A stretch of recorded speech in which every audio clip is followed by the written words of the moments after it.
La invité a un café en nuestra primera cita y se fue riéndose porque merece algo mejor. 2 semanas después me vio manejando un auto de lujo, se me acercó como si nada, así que la ignoré y me fui riéndome yo. Ahora dice que los hombres somos groseros. La vi meses después con el mentón en alto, como si el universo le debiera una alfombra roja, mientras yo seguía con un termo de café en la mano y ganas de reírme. Todo empezó por un capuchino de $5 y una mujer que reaccionó al letrero de una cafetería como si la hubiera invitado a lavar platos en una gasolinera. A veces de verdad parece que la dignidad ajena se descompone por cosas ridículamente baratas. Yo me llamo Diego, y por alguna razón que todavía me da risa, tengo una cara que inspira confianza a gente con perfiles muy bien iluminados y personalidad muy mal calibrada. No sé si es el algoritmo, la barba o mi talento natural para parecer más paciente de lo que en realidad soy, pero en las apps siempre me toca una cuota de personas que venden energía premium y luego te salen con un catálogo entero de exigencias absurdas. Con Camila pasó exactamente eso. Su perfil era una tesis visual sobre el concepto de soy sencilla y escrita con fotos en hoteles, copas de vino acomodadas como exposición y frases tipo no acepto mínimos. No voy a mentir, me dio curiosidad. Yo no esperaba una santa, pero tampoco imaginé que me iba a encontrar una versión humana de un comercial de perfume con deuda emocional. Hablamos varios días antes de vernos. Camila escribía como si cada mensaje fuera la oportunidad de dejar una frase memorable para una audiencia imaginaria. No respondía jajaja, respondía me hiciste soltar una risa cara. No decía que estaba ocupada, decía que estaba protegiendo su energía. Y cuando le pregunté qué tipo de cita le gustaba, me soltó una respuesta tan estudiada que todavía la recuerdo, algo sobre ambientes con intención, experiencia cuidada y hombres que supieran leer el estándar sin que se los explicaran. Yo, que tengo un sentido del humor que me salva de discutir con gente así, entendí la señal como un reto simpático y no como una advertencia sanitaria. Pensé que un café de especialidad en un sitio bonito, discreto y bien ubicado era una manera sensata de empezar. Ya ves, a veces uno se equivoca por optimista y no por tonto, aunque desde fuera se vea casi igual. El día de la cita ella llegó impecable, eso sí se lo reconozco. Se notaba que le había metido más producción al outfit que yo a mi tesis de la universidad. Saludó con esa sonrisa medida de persona que está acostumbrada a ser observada y empezó a caminar a mi lado como si ya fuéramos una pareja de campaña publicitaria. Durante los primeros minutos todo parecía normal, o al menos normal dentro de su estilo. Comentó 2 veces la iluminación de la calle, criticó el letrero de una tienda por verse demasiado de clase media aspiracional y me preguntó, con total seriedad, si yo era de los hombres que entienden que una mujer también representa algo cuando sale contigo. Esa frase por sí sola ya merecía alarma sísmica, pero yo seguí, en parte por curiosidad científica y en parte porque quería ver hasta dónde llegaba la función. Camila tenía esa manera tan particular de hablar de sí misma sin parecer, según ella, egocéntrica. No decía yo quiero, decía yo cuido lo que proyecto. No decía eso no me gusta, decía eso no va con mi narrativa. En esos primeros minutos ya me había dado a entender que elegía restaurantes por cómo se veían las fotos del baño, que una primera cita definía mucho del techo simbólico del hombre y que ella no estaba para educar a nadie en estándares. Yo la escuchaba con esa mezcla entre fascinación y cansancio que produce la gente que convierte su neurosis en filosofía de vida.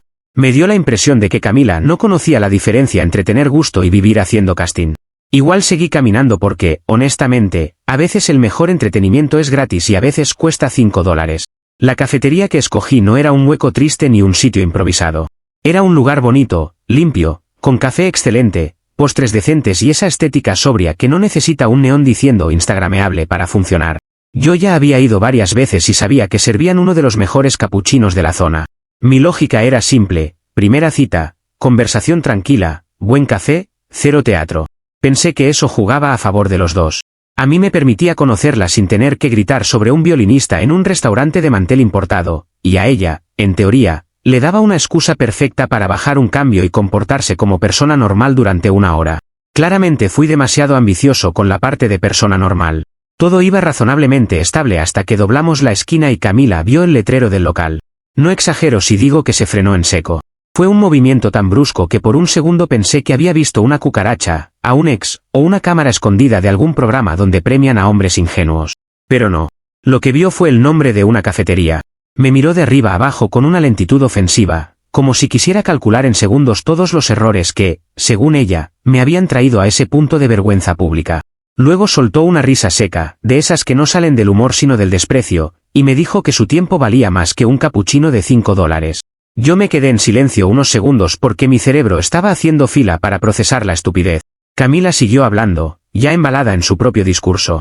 Dijo que ella merecía experiencias que elevaran su estatus, no planes que lo bajaran, y remató con esa seguridad de quien cree haber dado una lección histórica. No me gritó, no hizo escándalo, y quizá por eso fue todavía más ridículo. Habló con la calma de una mujer que sentía estar defendiendo una causa noble y no rechazando una cita por el precio de una bebida caliente. Lo más impresionante no fue la frase, fue la convicción. Yo había invitado a una persona a conversar y ella reaccionó como si le hubiera propuesto un secuestro presupuestario. Le iba a contestar algo, pero ni siquiera me dejó abrir bien la boca. Se dio media vuelta con una soltura ensayada, como si estuviera segura de que yo la iba a perseguir para pedirle disculpas por no haber rentado un yate. Ahí fue cuando me dio risa de verdad. No una risa amable, sino esa que te sale cuando la realidad supera con violencia cualquier expectativa razonable. Entré al local solo, pedí mi café y me senté cerca de la ventana a mirar gente pasar mientras trataba de decidir si acababa de vivir una anécdota o una advertencia divina. El café estaba buenísimo, por cierto, lo cual volvió todo aún más cómico. Había perdido una cita, sí, pero había ganado una historia y un capuchino excelente. Hay derrotas que llegan demasiado bien servidas para sentirse como derrotas. Durante los días siguientes le conté el asunto a un par de amigos y todos reaccionaron con esa mezcla de carcajada y asombro que provoca una persona ridícula pero funcional. Uno me dijo que había esquivado una bala, otro dijo que no, que había esquivado una suscripción completa a un infierno estético. Yo seguí con mi vida sin darle muchas vueltas. No la busqué, no le escribí, no intenté explicarle nada porque no veía que se podía rescatar de alguien que audiciona hombres con una tabla imaginaria de precios. Lo único que me quedó claro fue que Camila no estaba buscando una conexión ni siquiera una buena cita. Estaba buscando una escenografía donde pudiera sentirse validada. Y yo, con todo y mis defectos, nunca he tenido vocación de accesorio. 2 semanas después pasó algo que, admito, parecía armado por un guionista con demasiado tiempo libre. Yo estaba estrenando un Porsche que me había comprado después de cerrar un negocio importante. No era un carro para impresionar a nadie, de hecho, la mayoría del tiempo manejo sin pensar demasiado en cómo me ve el resto. Pero ese día lo tenía estacionado frente a una tienda de diseño porque había ido a recoger unas cosas. Salí, me subí, revisé unos mensajes y cuando levanté la vista, vi a Camila caminando con 2 amigas por la vereda de enfrente. La reconocí enseguida. Ella tardó un segundo más, hasta que vio el coche, luego mi cara, y finalmente hizo esa transición magnífica del desdén al entusiasmo. Fue como ver a una actriz cambiar de género en plena escena. La misma mujer que había tratado un café como una ofensa diplomática empezó a acercarse con una sonrisa luminosa, de esas que no nacen del gusto sino del cálculo. Se acomodó el cabello mientras cruzaba, puso expresión de confianza instantánea y llegó a la ventanilla como si entre nosotros existiera una historia pendiente, tierna, malentendida. Yo no tuve que escucharla para entender el plan. Me bastó verla mover la boca con esa familiaridad repentina para saber que en su cabeza el pasado acababa de ser reeditado en alta definición. Bajé el vidrio apenas unos centímetros. Lo justo para que entrara aire y saliera mi dignidad intacta.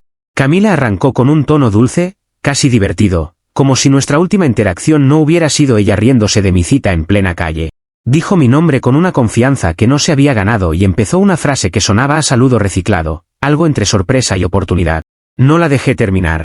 La miré con la misma calma con la que ella me había examinado frente al café, solté una risa idéntica en ritmo y filo a la que me dio ese día, y luego aceleré.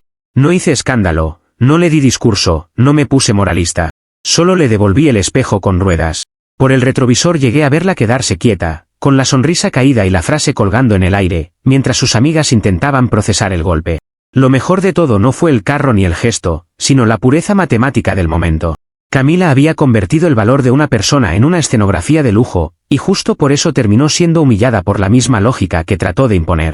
No fui yo jugando a ser cruel, fue ella tropezando con su propio criterio. Si para ella la forma define el fondo, entonces ese día simplemente recibió su religión de vuelta con intereses. Yo seguí manejando con una sensación bastante agradable, la verdad. A veces el universo no necesita que uno se vengue, solo necesita que uno no interrumpa cuando el ridículo ajeno ya viene haciendo su trabajo. Después de eso me prometí 2 cosas. La primera, no volver a confundir estética con educación ni discurso con carácter. La segunda, disfrutar mucho más rápido las red flags cuando vienen vestidas de frases elegantes, porque suelen ahorrarte meses de problemas. Yo no tenía ganas de perseguirla, exponerla ni entrar a ninguna guerra rara de orgullo digital. Mi idea era simple, dejar el asunto ahí, reírme, seguir con mi vida y proteger mi paz de todo lo que oliera a performance humano.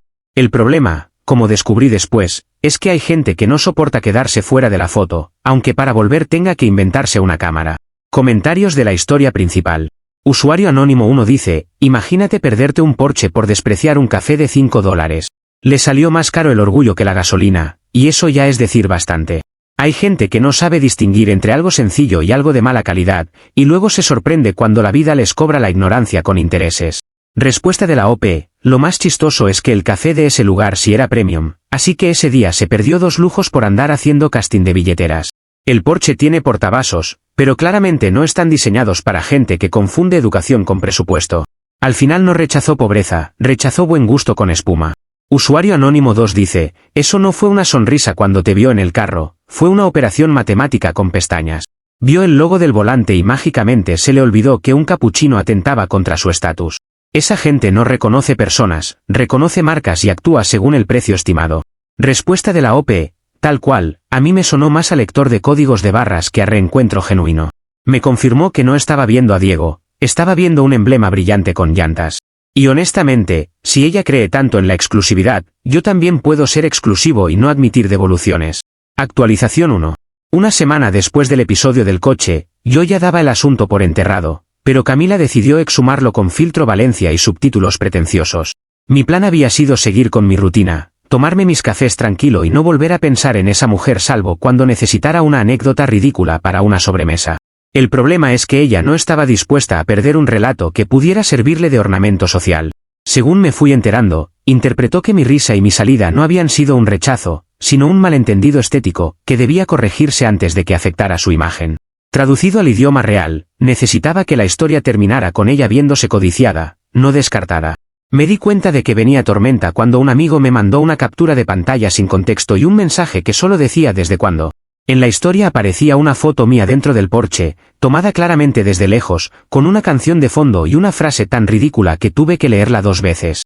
Camila había escrito algo sobre reencuentros inesperados con gente exitosa y vibra alineada cuando el tiempo acomoda las piezas. Era una frase diseñada para que cualquiera pensara que entre nosotros había una historia glamorosa, quizá complicada, pero real. O sea, la mujer me había convertido en ambientación narrativa sin mi permiso. Ni siquiera me seguía en redes, pero ya me estaba usando como parte de su decorado emocional. Intenté no reaccionar porque, por experiencia, sé que algunas personas se alimentan exactamente de eso. Si tú entras a aclarar, ellas editan, si te callas, improvisan. Pensé que lo mejor era dejar que el teatro se cayera solo por falta de público.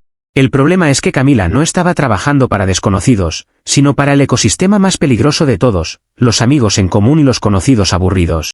Gente que no investiga nada, pero sí disfruta sacar conclusiones con media captura y 3 emojis. Así empezó a rodar la versión de que yo andaba otra vez detrás de ella y que probablemente le estaba armando una cita seria para compensar el mal inicio. En menos de 2 días ya había recibido preguntas demasiado específicas para ser coincidencia. Uno me escribió riéndose para preguntarme a qué restaurante elegante la iba a llevar. Otro, con menos tacto pero más sinceridad, me dijo que esperaba más estándares de mí y que no podía creer que hubiera vuelto con alguien que me despreció por un café. Esa última me molestó más de lo que esperaba, no por orgullo romántico sino por higiene social. Una cosa es que una persona ridícula haga el ridículo y otra que tú quedes oliendo a desesperado por no poner distancia a tiempo. Ahí entendí que seguir callado no era elegancia, era dejarle el micrófono a una mentirosa con buena iluminación. Lo que me fastidió no fue solo el chisme, sino la precisión del daño. Camila no decía directamente que estábamos saliendo, porque eso se podía desmentir fácil. Lo sugería. Dejaba frases, subía fotos ambiguas, compartía indirectas sobre hombres insistentes, cenas exclusivas y oportunidades que no se repiten. Era el equivalente digital de soltar migajas para que la gente hiciera el pan sola.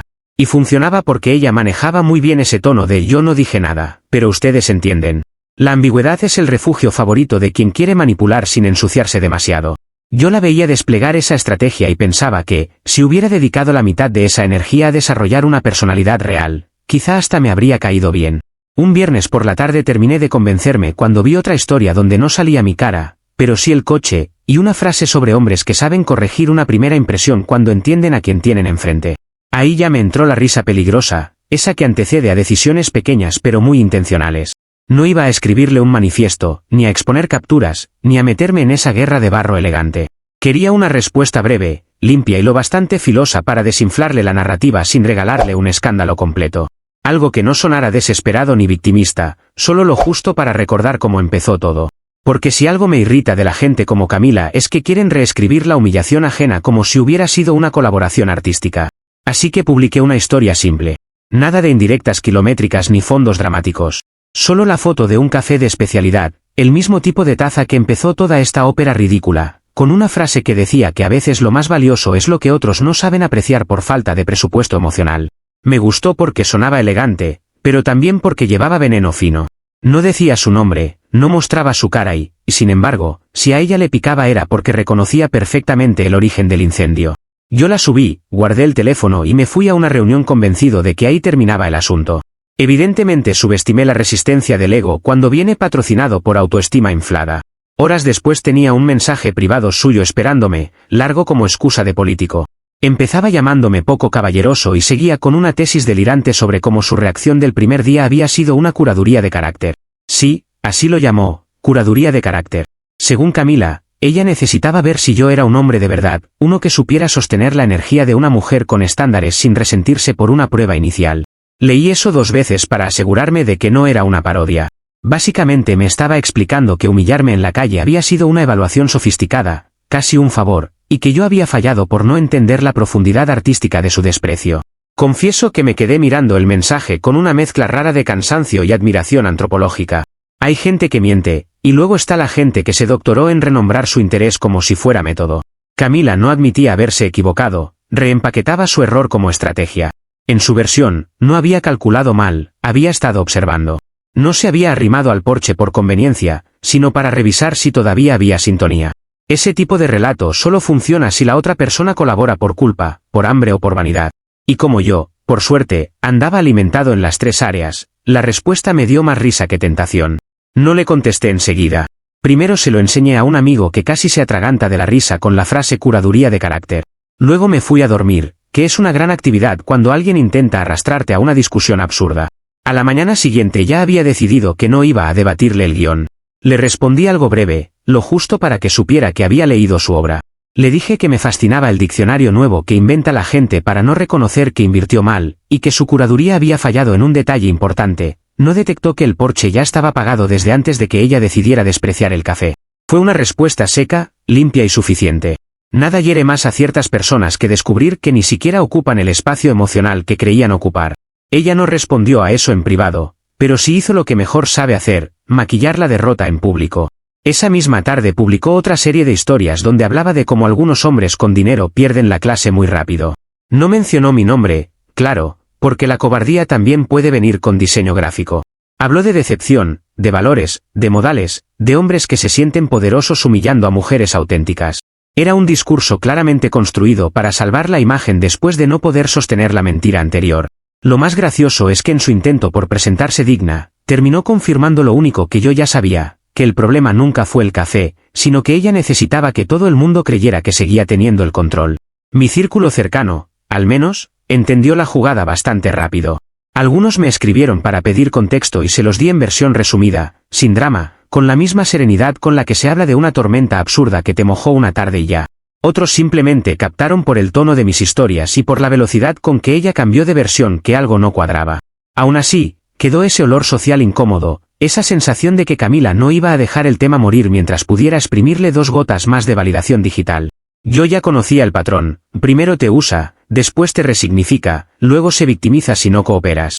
Y lo peor es que estaba empezando a parecerme entretenido, que es una emoción peligrosísima. La verdad, lo más revelador de esa semana fue entender que ella no quería volver a verme por química ni por interés genuino. Quería reparar la afrenta de haber quedado como una oportunista frente a sí misma. Hay personas que no soportan que la rechacen porque entonces tendrían que revisar sus propios criterios. Así que prefieren inventar que todo era prueba, curaduría, experimento o estrategia. Yo seguía sin intención de hundirla, me bastaba con no prestarme a su ficción. Pero ya me olía que Camila no iba a conformarse con un par de indirectas lastimeras. Cuando alguien vive pendiente de su marca personal, cualquier rechazo se vuelve una crisis de relaciones públicas. Y yo acababa de convertirme, sin querer, en su peor comentario negativo. Comentarios de la actualización 1. Usuario anónimo 1 dice, curaduría de carácter es una joya. Nueva forma elegante de decir, fui interesada, me salió mal y ahora necesito un término con pretensiones para no admitirlo. Me la voy a anotar para el currículum, a ver si con eso justifico todas mis malas decisiones como arte conceptual. Respuesta de la OP, yo también quedé impresionado con el nivel de invención léxica que manejan cuando les falla la inversión sentimental. Lo más triste para ella es que su gran curaduría no detectó un detalle mínimo: el Porsche ya estaba pagado, así que ni para cazadora premium le sirvió el método. Mucha teoría, poca puntería. Usuario Anónimo 2 dice: pregunta seria, ¿cómo se siente ser el accesorio de una influencer que ni siquiera te sigue pero sí usa tu carro como utilería emocional? Porque esto ya parece campaña publicitaria de una marca defectuosa. Encima te etiqueta la fantasía, no la realidad. Respuesta de la OP: se siente exactamente como ver un producto bonito y devolverlo a la tienda cuando descubres que venía fallado de fábrica. Ella no estaba etiquetando al conductor, estaba etiquetando al coche y a la idea que le convenía vender. Yo solo tuve la suerte de no confundir promoción con afecto. Actualización 2. Un mes después de todo el numerito de las historias, yo ya estaba bastante tranquilo y casi había logrado devolver a Camila al cajón mental de anécdotas caras en dignidad y baratas en sustancia. Mis amigos todavía me mandaban alguna broma de vez en cuando, sobre todo cada vez que veían un café elegante o a una mujer hablando de energía premium como si vendiera incienso con MBA. Yo seguí con mi vida normal, que en mi caso incluye trabajo, algunos eventos sociales y la costumbre saludable de no perseguir gente ridícula aunque el universo me la ponga en bandeja.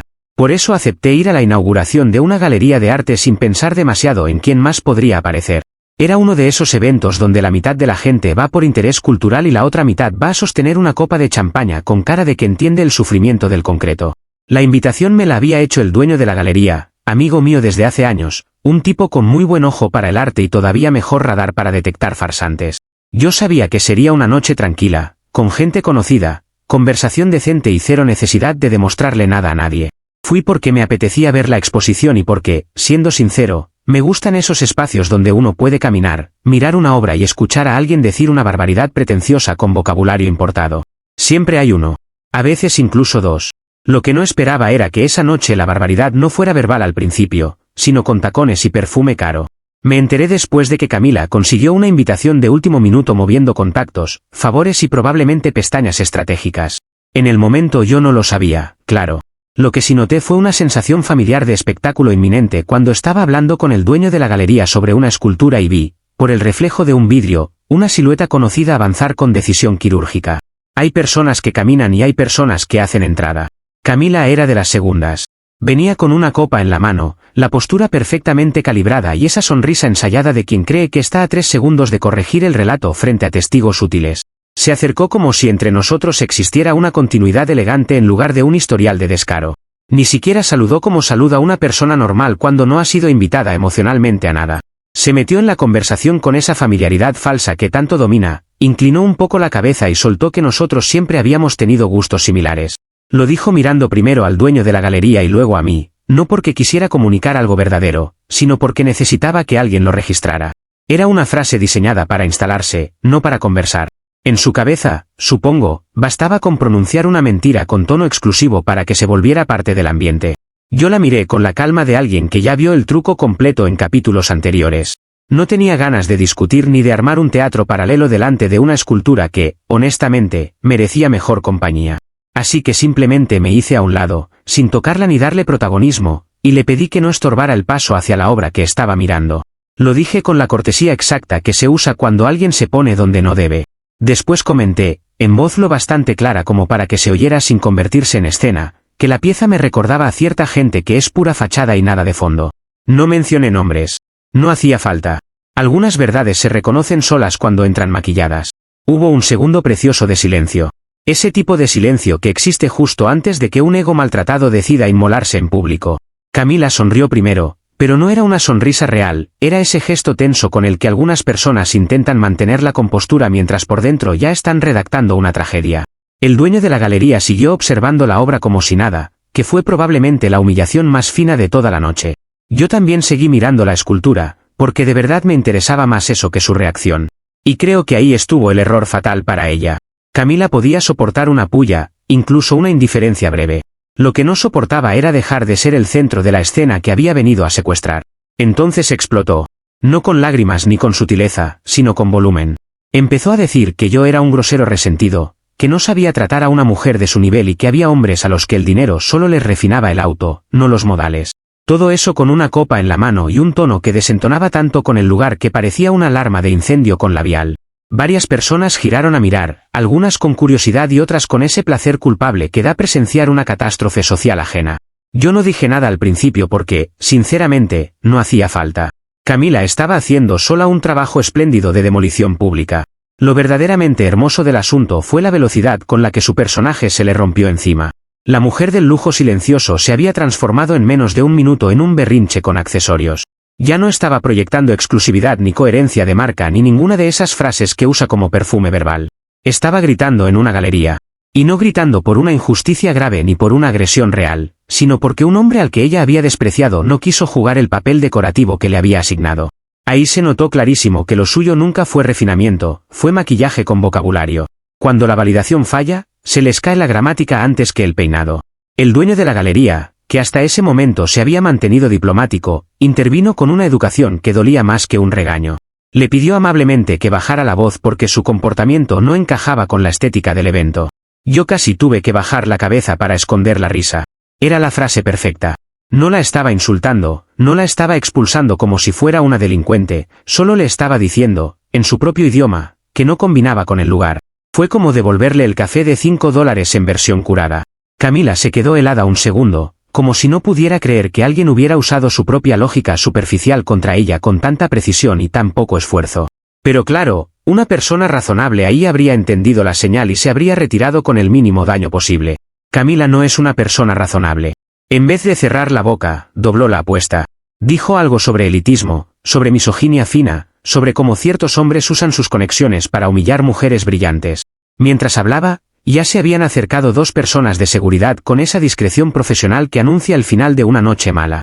Nadie la estaba tocando, nadie le estaba faltando al respeto, y aún así ella parecía convencida de estar protagonizando el clímax de un documental sobre opresión chi. Lo único oprimido ahí era el buen gusto del evento. La escena terminó exactamente como terminan muchas tragedias cuando la actriz principal cree demasiado en su propio monólogo. Camila fue acompañada hacia la salida con una mezcla de amabilidad y firmeza que, en situaciones así, es peor que un grito. Porque el grito te permite decir que hubo violencia, la cortesía te deja sola con tu ridículo. Mientras caminaba hacia afuera, todavía iba prometiendo que me iba a exponer en redes por maltrato psicológico. Yo escuché esa frase y pensé que ya estábamos entrando a géneros narrativos demasiado generosos para su caso. Maltrato psicológico era haberme hecho oír la expresión curaduría de carácter. Lo demás era simplemente consecuencia. Cuando se cerró la puerta detrás de ella, el aire del lugar mejoró de inmediato. El dueño de la galería me miró con una ceja levantada, yo le dije que lamentaba el espectáculo y él se rió diciendo que a veces la exposición se curaba sola. Volvimos a hablar de la escultura como si nada hubiera pasado, que fue probablemente la forma más elegante de barrer del mapa su intento de irrupción. Un par de personas me preguntaron después, con disimulo insuficiente, quién era ella. Yo respondí lo justo, alguien con mucha fachada y muy poco fondo. Nadie necesitó más. La verdad, cuando es obvia, ahorra palabras. Seguí disfrutando de la exposición el resto de la noche, aunque admito que cada vez que veía una copa de champaña pensaba en el costo emocional que esa mujer estaba dispuesta a pagar con tal de no aceptar un no. Lo interesante de Camila es que siempre se hundía usando la misma herramienta, la obsesión por verse por encima del resto. Fue esa obsesión la que la hizo despreciar el café, inventarse una historia en redes, colarse en una galería y finalmente gritar frente a gente que sí sabe diferenciar entre presencia y valor. Ella cree que está protegiendo una marca, pero en realidad lo único que hace es lanzar su inseguridad con tipografía elegante. Y cada vez que lo hace, cae peor. Yo salí de ahí bastante liviano, la verdad. No porque disfrute ver a alguien hacer el ridículo, aunque admito que cuando el ridículo viene con justicia poética uno tampoco va a fingir tristeza. Salí liviano porque confirmé algo que ya venía sospechando, Camila no era peligrosa en el sentido profundo, solo escandalosa en el sentido decorativo. El problema era que la gente como ella, cuando siente que pierde el control del relato, se vuelve más torpe y más ruidosa. Y si ya estaba amenazando con exponerme por maltrato psicológico solo porque no quise prestarme a su performance, era evidente que la siguiente torpeza venía en camino. Con Camila, cada intento de limpieza de imagen terminaba dejándole una mancha nueva. Comentarios de la actualización 2. Usuario anónimo 1 dice, qué velocidad para pasar del lujo silencioso a berrinche con eco en menos de un minuto. Se le rompió la marca personal justo en la sala principal y delante de gente con champaña gratis. La verdadera performance de la noche no estaba en la pared, estaba gritando porque no la dejaron usarte como accesorio. Respuesta de la OP, tal cual, el champaña era gratis, pero a ella la dignidad le salió carísima y sin derecho a devolución. La obra más impactante no fue la escultura, fue verla salir con su marca hecha trizas por seguridad y cortesía institucional. Hay artistas que trabajan mármol, ella trabaja sola su propia demolición. Usuario Anónimo 2 dice, yo en tu lugar habría comprado la obra que te recordó a ella, solo para colgarla y llamarla fachada con eco. Tremendo trofeo después de semejante victoria. Además, pocas piezas resumen tan bien a una persona como una cosa bonita que se derrite cuando la tocan. Respuesta de la OP, la pensé, no te voy a mentir, pero preferí guardar ese dinero para más café de $5 y menos decoración traumática. Encima era una escultura de sal que se deshacía con el agua, así que ya bastante simbólica era sin necesidad de llevarla a casa. Para trofeos ya tengo memoria, y ocupa menos espacio. Actualización 3. Una semana después del desastre en la galería, Camila decidió que la mejor manera de recuperar su reputación era incendiar lo que quedaba de ella con un aro de luz. Yo lo supe porque me empezaron a llegar mensajes con un tono entre alarma y entretenimiento, ese tono que usa la gente cuando quiere avisarte algo serio pero también disfruta demasiado ser mensajera del caos. Camila había subido un vídeo llorando, o al menos ensayando un llanto lo bastante funcional para redes, hablando de cómo ciertos hombres exitosos usan su poder para humillar mujeres y destruir su autoestima. No dijo mi nombre de entrada, pero dejó suficientes pistas para que cualquiera de nuestro círculo entendiera quién era el villano que estaba diseñando. Me vio el coche, no pudo subirse, no pudo reescribirse y entonces decidió victimizarse en alta definición. El vídeo era una maravilla involuntaria de manipulación torpe. Camila hablaba de clase, de respeto, de violencia emocional envuelta en silencios y desprecio. Decía que hay hombres que disfrutan reducir a mujeres que brillan y que, cuando una mujer se da su valor, algunos reaccionan con crueldad. Yo lo vi una sola vez y me alcanzó. No por culpa ni por preocupación, sino porque me impresionó la capacidad que tiene cierta gente para narrar un incendio como si fueran bomberos cuando todos las vieron con el encendedor. Lo más ridículo era que seguía intentando mantener su personaje de sofisticación moral mientras el contexto entero olía a despecho con subtítulos. No voy a hacerme el invencible, por unos minutos me fastidió. No porque creyera que su campaña iba a arruinarme la vida, sino porque me daba pereza que una persona sin vergüenza usara palabras serias para maquillar una rabieta narcisista. Pensé en responder, pero enseguida descarté la idea. Ya había aprendido que discutir con Camila era como pelear con una valla publicitaria, mucho brillo, mucho texto, cero humanidad detrás. Además, cuanto más hablara yo, más material tendría ella para seguir fingiendo que entre nosotros existía una guerra importante. Y la verdad es que ni siquiera le tenía odio. Me parecía un error humano muy bien peinado, nada más. Lo que cambió todo no vino de mí, que fue la parte más deliciosa de la historia. Vino del propio ecosistema que Camila había cultivado, amigas, conocidas, círculos donde todos compiten por atención mientras se sonríen como si se adoraran. Una de esas amigas, por motivos que no me interesé mucho en investigar porque el karma tampoco necesita entrevista, filtró en un grupo de Facebook el vídeo original del día del café. No una versión resumida ni una recreación oportunista. El vídeo real. Ahí estaba Camila, perfectamente peinada, riéndose de mi frente al local y diciendo que no iba a perder el tiempo con un pobre muerto de hambre que invitaba capuchinos de $5. Sin música triste. Sin discurso sobre dignidad. Sin edición compasiva. Solo ella, su voz y su desprecio en estado natural. El efecto fue instantáneo y brutal. El mismo grupo donde ella quería quemarme terminó usándola de carbón emocional. La contradicción le explotó en la cara con una pureza casi matemática. En su vídeo llorando era una mujer humillada por un hombre exitoso, en el vídeo filtrado era una oportunista clasista que despreciaba a alguien por una primera cita sencilla y luego corría detrás de él cuando veía el logo correcto en el volante. No había forma de editar eso. No había manera de llamarlo malentendido estético, curaduría de carácter ni performance vulnerable. Era demasiado claro. El problema de construir toda tu identidad sobre apariencias es que una sola prueba real te deja desnuda a velocidad de internet. Yo me enteré de la filtración porque un amigo me mandó el enlace con un mensaje glorioso, no hiciste nada y ganaste igual. Y sí, esa era la sensación exacta. Yo no publiqué capturas, no armé hilo, no invoqué justicia, no pedí apoyo, no hice absolutamente nada. Camila se había subido sola a un escenario, había pedido reflectores y terminó revelando ante todos el mecanismo completo de su farsa. Vi el vídeo una vez, luego leí algunos comentarios y tuve que dejar el teléfono porque me estaba riendo demasiado. No por sadismo puro, sino porque todo el castillo de frases elegantes se le había venido abajo por culpa de su material de origen. Hay algo profundamente satisfactorio en ver a una persona ser derrotada por su propia versión sin filtros. Lo peor para ella no fueron los comentarios del grupo, aunque estuvieron filosos. Lo peor fue que el asunto salió de ahí y empezó a circular entre gente que se afectaba su vida.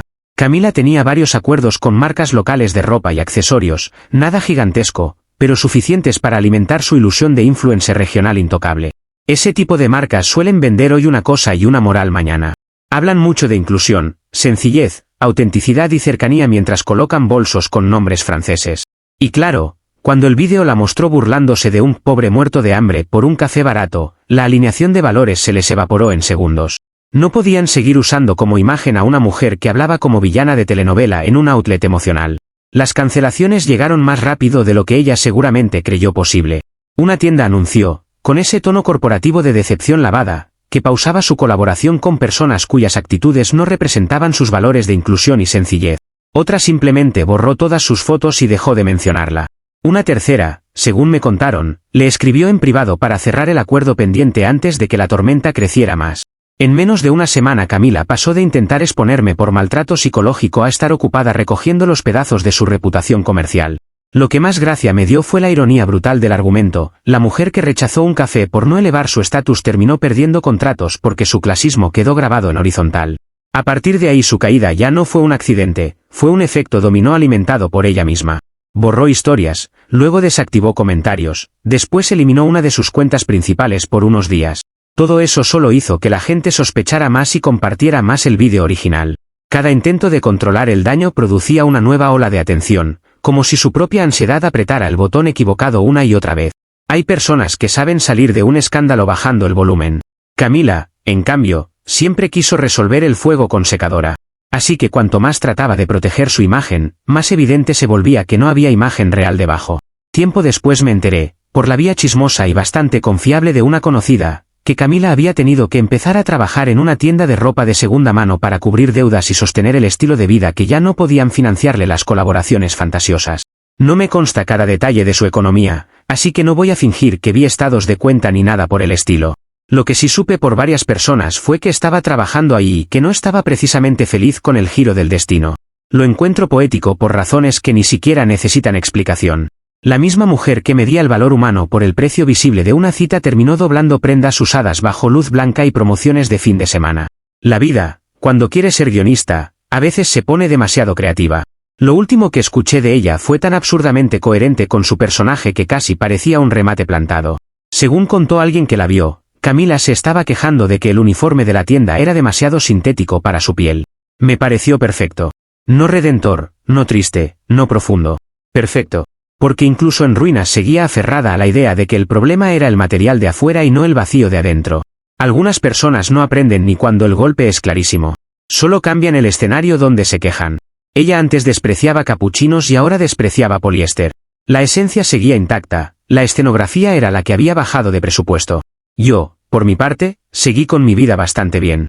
Manejo mi coche, trabajo tranquilo, y por puro sentido del humor, empecé a llevar un termo con café bueno casi todos los días. No porque necesite recordar una lección moral enorme, sino porque me parece gracioso que toda esta historia haya nacido de una bebida caliente y una autoestima con complejo de escaparate. A veces le doy un sorbo y pienso que el verdadero lujo nunca fue el Porsche ni la galería ni las tiendas de diseño. El verdadero lujo fue poder reírme, no perseguir a una farsante y dejar que su propio motor de apariencias la desmontara pieza por pieza. Camila desapareció de sus redes principales por un tiempo, y según rumores que me llegaron sin que yo los pidiera, ahora se mueve más en cuentas secundarias donde publica contenido mucho más discreto. Algunos dicen que sube fotos de pies, otros que vende una versión recortada de sí misma a públicos distintos. Francamente, me da igual. Yo ya no la odio, ni siquiera me interesa ganar nada más. El jaque mate real ocurrió el día en que su propia obsesión por el estatus la dejó sin estatus. Todo lo demás son notas al pie. Si todavía me llama grosero en alguna conversación, que lo haga. Prefiero ser el grosero más tranquilo de la ciudad que el anuncio ambulante de una marca vacía. Comentarios de la actualización 3. Usuario anónimo 1 dice, del lujo silencioso a doblar ropa usada con descuento. El karma, cuando se viste, sí sabe combinar colores.